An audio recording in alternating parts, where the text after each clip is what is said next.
नमस्कार, capital TV देख रहे हैं आप। मैं हूं आपके साथ पूजा। ब्रेकिंग नाउ में बड़ी खबर आपको बता रहे हैं।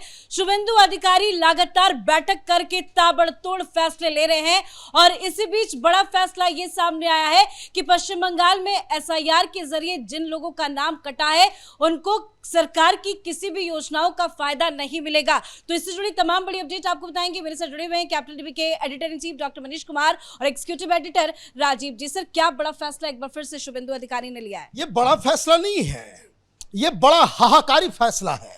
हड़कंप मचा हुआ है मुस्लिम बस्तियों के अंदर। ये तमाम बांग्लादेशी रोहिंग्या घुसपैठिए जिसे ममता बनर्जी ने बसाया, कांग्रेसियों ने बसाया, वामपंथियों ने बसाया, सबका हुक्का पानी बंद हो रहा है, सब कुछ बंद। ये जो आप अनाज ले रहे थे मुफ्त के, आप ये जो पेंशन ले रहे थे मुफ्त के, और ये तमाम चीजें, ये फुल स्टॉप। क्या किया है शुभेंदु अधिकारी ने? शुभेंदु अधिकारी ने कहा है कि अभी इंश्योरेंस शुरू करेंगे, लक्ष्मी भंडार योजना शुरू करेंगे, महिलाओं को 3,000 रुपए हम देंगे। ये तमाम क्या है, कल्याणकारी योजनाएं। लेकिन सबको नहीं देंगे। सबसे पहले जो एसआईआर के अंदर मिलान किया जाएगा कि जो मर गए, जो पहले 58 लाख जो नाम कट गए, उसको उस लिस्ट से बाहर किया जाएगा। ये ममता बनर्जी का, उसको कह सकते हैं कि कुकर्म। देखिए, आप टीएमसी के गुंडों को ये सरकार के पैसे से आप उनका, आप ये कहिए कि किस तरह से लूट मचा हुआ था। बर्दवान के अंदर एक टीएमसी के दफ्तर के अंदर लोग घुसे आग लगाने के लिए। वहां अलमीरा खोला तो कम से कम 2,000 आधार कार्ड थे। वो क्या था? वो जॉब कार्ड के साथ था। मतलब आदमी है नहीं, कार्ड बन गया और पैसा टीएमसी वाले खा गए। तो अब शुभेंदु अधिकारी ने यह कहा कि जो एसआईआर से इसका मिलान होगा, तो वो जो पहले कट गए तो कट गए। ये जो 27 लाख जो जीवित हैं, जिनके बारे में लॉजिकल डिस्क्रिपेंसीज कहा जा रहा है, उसको भी उस लिस्ट में डाल दिया। अब इसमें तो बांग्लादेशी रोहिंग्या ही है। अब देखिए, सिर्फ मालदा के अंदर में आप लाखों नाम जो है वो कट गया। मुर्शिदाबाद में लाखों नाम कट गए। ये सब अभी खाते पैसा, उसके नाम से लोग पैसे खाते, सरकार की योजना। शुभेंदु अधिकारी ने कहा कि पहले मिलान होगा, एक भी पैसा फर्जी बांग्लादेशी घुसपैठिया, रोहिंग्या और आउटसाइडर को, नॉन इंडियंस को नहीं मिलेगा।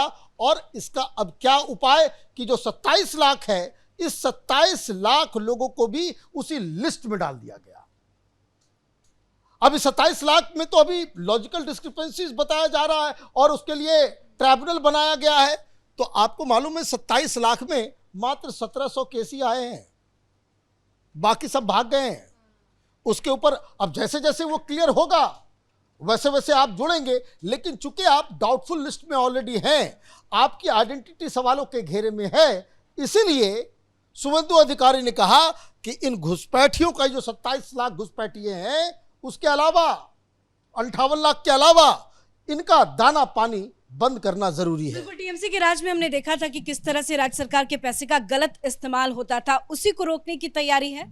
नहीं, ये गलत इस्तेमाल को सिर्फ रोकने की तैयारी नहीं है, ये तो तैयारी है उन 27 लाख घुसपैठियों को वापस करने की। क्योंकि हमारे पास कुछ लिमिटेशंस हैं। अगर बांग्लादेशी घुसपैठिए भारत के अंदर हैं, पश्चिम बंगाल के अंदर है, असम में है, त्रिपुरा में है, मेघालय में है, कहीं भी अगर वो रह रहा है और अगर उसकी पहचान कर ली भी जाती है, तो उसके बाद क्या करेंगे? उसके बाद आप बांग्लादेश को कहेंगे, ये विदेश मंत्रालय का काम है कि बांग्लादेश को ये बताया जाएगा कि आपके 2,000 नागरिक हमारे पास है। जो पश्चिम बंगाल में अभी चल रहा है, 4 दिन पहले भारत के विदेश मंत्रालय की तरफ से बांग्लादेश सरकार को कहा गया था कि जल्द से जल्द उनकी पहचान अपने लोकल लेवल पर करवाइए, क्योंकि हम इसे वापस भेजना चाहते हैं। ये 2,000 लोगों की बात थी। पिछले साल केवल 1700 बांग्लादेशियों को हम बांग्लादेश भेज पाए, क्योंकि लंबी प्रक्रिया होती है। तो इसके बदले हमें क्या करना पड़ेगा? हम क्या इंतजार करते रहें कि नहीं बांग्लादेश की सरकार बुलाएगी तभी हम ये इसे बांग्लादेश भेजेंगे? उसके लिए तो जरूरी है कि इनको आइडेंटिफाई करे और आइडेंटिफाइड हो चुका है ये एसआईआर के जरिए। यही ममता बनर्जी कह रही थी कि नहीं नहीं, ये लोग तो एनआरसी करवा रहे हैं एसआईआर के नाम पर, तो एनआरसी ही था। ट्रिब्यूनल में फैसला होगा, लेकिन जब तक फैसला नहीं होता इतने लोग भारत के नागरिक साबित नहीं होंगे। जब आप भारत के नागरिक नहीं हैं तो आप सामान्य सरकारी योजनाओं का लाभ नहीं दे सकते, बल्कि आपके लिए व्यवस्थाएं की जाएगी। ये जितने लोग हैं वो धीरे धीरे शिफ्ट किए जाएंगे कुछ क्षेत्रों में। बांग्लादेश में देखिए, बांग्लादेश में जब रोहिंग्याओं को रखा गया था तो वो अपने देश के अंदर मुसलमानों के बीच भी रोहिंग्याओं की अपनी कॉलोनी बसाए हुए है। उसे रिफ्यूजी ही मानता है, उसे अपना नागरिक नहीं मानता। और हमारे यहाँ अलग अलग जगहों पर ये लोग बस गया है और उसके बाद भारत का नागरिक ही बन गया। तो सबसे पहले उन लोगों के लिए एक क्षेत्र निर्धारित किया जाएगा। ये सुप्रीम कोर्ट में जाएंगे और वहां पर यह बात होगी कि मानवीय आधार पर इनको सुविधाएं दी जाए, लेकिन इसके स्कूल अलग होंगे। इसके पास जो आधार कार्ड होगा उसमें स्पष्ट तौर पर लिखा होगा कि आधार कार्ड यहां का यूनिक नंबर है, जिससे इसकी पहचान होती है कि ये भारत का नहीं है, भारत में रह रहा है। और ये सारी पहचान के बाद सरकारी सुविधाएं बंद, जिसकी शुरुआत हो चुकी है कि हम इस सुविधा में यानी लक्ष्मी भंडारण योजना के तहत नहीं रखेंगे।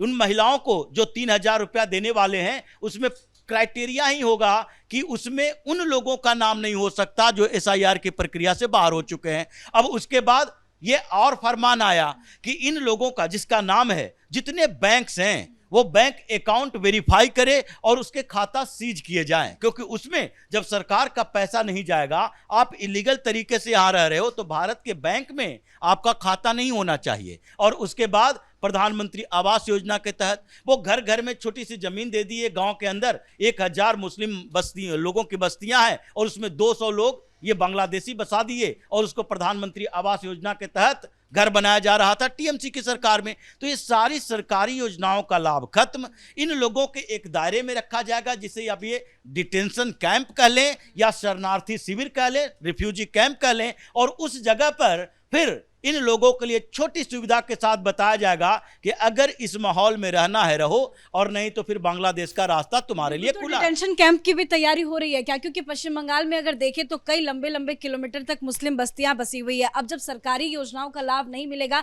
तो सब भागने की फिराक में होंगे, तो वहां पे भी क्या बुलडोजर चल सकता है? देखिए, it's a beginning, it is not just about West Bengal.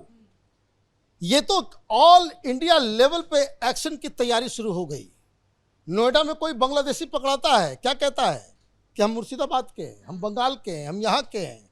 अब जो है कोई असम का नहीं बताता, अब सब बंगाल के हो गए। तो अब बंगाल के हो गए तो वहाँ तो आप यही सब काम कर रहे थे, फर्जीवाड़ा कर रहे थे। आप बांग्लादेशी हैं, आप रोहिंग्या हैं, लेकिन वहाँ टीएमसी की सरकार आपको सारे कार्ड्स और सारी चीज़ें दे रही थी जिसके आधार पर आप वोटर भी बने हुए थे। अब वो नाम कटे हैं तो अब तो वेरिफिकेशन होगा।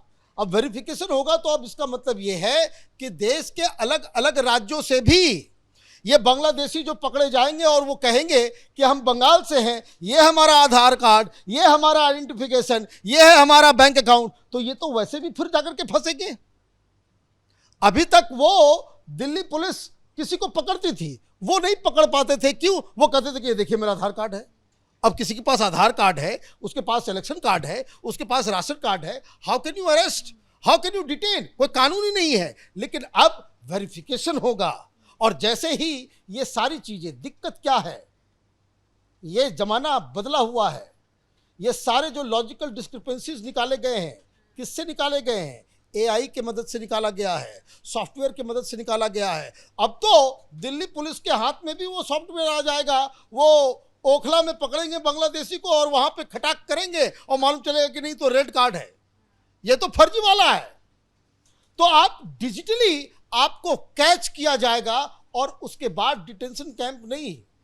राजीव ने हिंट दिया, आप इस बात को समझिए। विदेश मंत्रालय ने वापस बांग्लादेश से बात करके कैसे एक सिस्टम बनाया जाए कि हमारे यहाँ जो बांग्लादेशी पकड़े जाएंगे, जो वहाँ के होंगे, उसको आप आइडेंटिफाई करने में मदद कीजिए।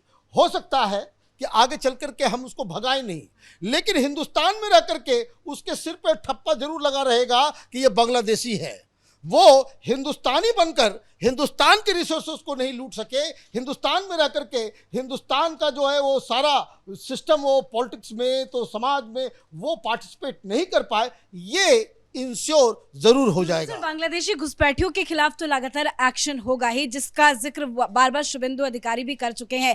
अब असम में सरकार गठन हो गया है, हेमंता विश्व शर्मा ने यूसीसी बिल लाने का भी जिक्र कर दिया, ऐलान कर दिया। अब क्या उसी नक्शे कदम में पश्चिम बंगाल की भी सरकार दिखती हुई नजर आएगी? शुभेंदु अधिकारी भी कुछ यूसीसी को लेकर बड़ा फैसला ले सकते हैं? देखिए, पश्चिम बंगाल में थोड़ा सा समय लगेगा इन चीजों के लिए, एक एक स्टेप पे आगे बढ़ा जा रहा है। जैसे यूसीसी अगर केंद्र सरकार लेकर आती है, जो स्थितियां बन रही है केंद्र में, जिस तरीके से एक्सपेरिमेंट किया गया वो लगभग सक्सेस है। सुप्रीम कोर्ट बार बार कह रही है कि नहीं, अब यूसीसी लाने का अनुकूल समय है, और अभी 2/3 मेजोरिटी की बात है, उसको टेस्ट किया गया था वुमेन रिजर्वेशन बिल से, लेकिन अभी कुछ पार्टियां हैं जो एनडीए की तरफ आ रही है, कुछ समर्थन भी दे रही है कि हम मुद्दे आधारित समर्थन देंगे। अगर वो अनुकूल परिस्थितियां आई 2029 तक, तो जब केंद्र सरकार ही लागू करेगी, सारे जगह लागू हो जाएगी। लेकिन पश्चिम बंगाल के अंदर यूसीसी से पहले ही बड़ा धमाका है, क्योंकि असम के अंदर स्थितियां कुछ और है। वहां पर जो पहले से लोग रह रहे 1971 से पहले से,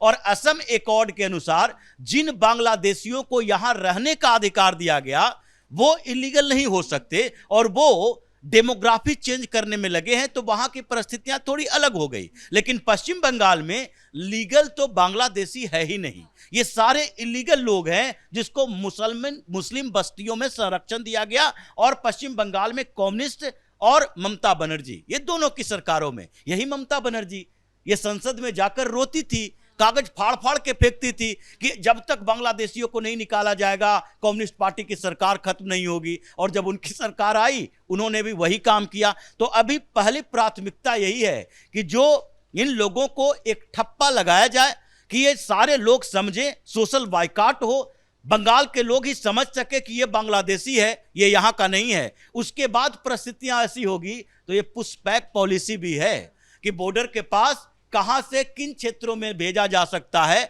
और किन क्षेत्रों में फेंसिंग हो ही नहीं सकती, और उन क्षेत्रों में बांग्लादेशियों को कहां रखा जा सकता है, किन जगहों पर रखा जा सकता है, और कहां से वो फिर से वापस जा सकते हैं, ये व्यवस्थाएं तो केंद्र सरकार करने वाली है। बहुत बहुत धन्यवाद सर आप दोनों का। तो पश्चिम बंगाल में बीजेपी की सरकार बनते ही धड़ाधड़ फैसले लिए जा रहे हैं।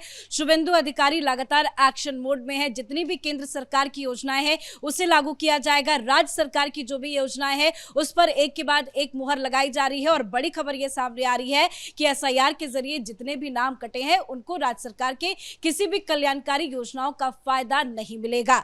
इस खबर में इतना ही। देखते रहिए कैपिटल टीवी। नमस्कार।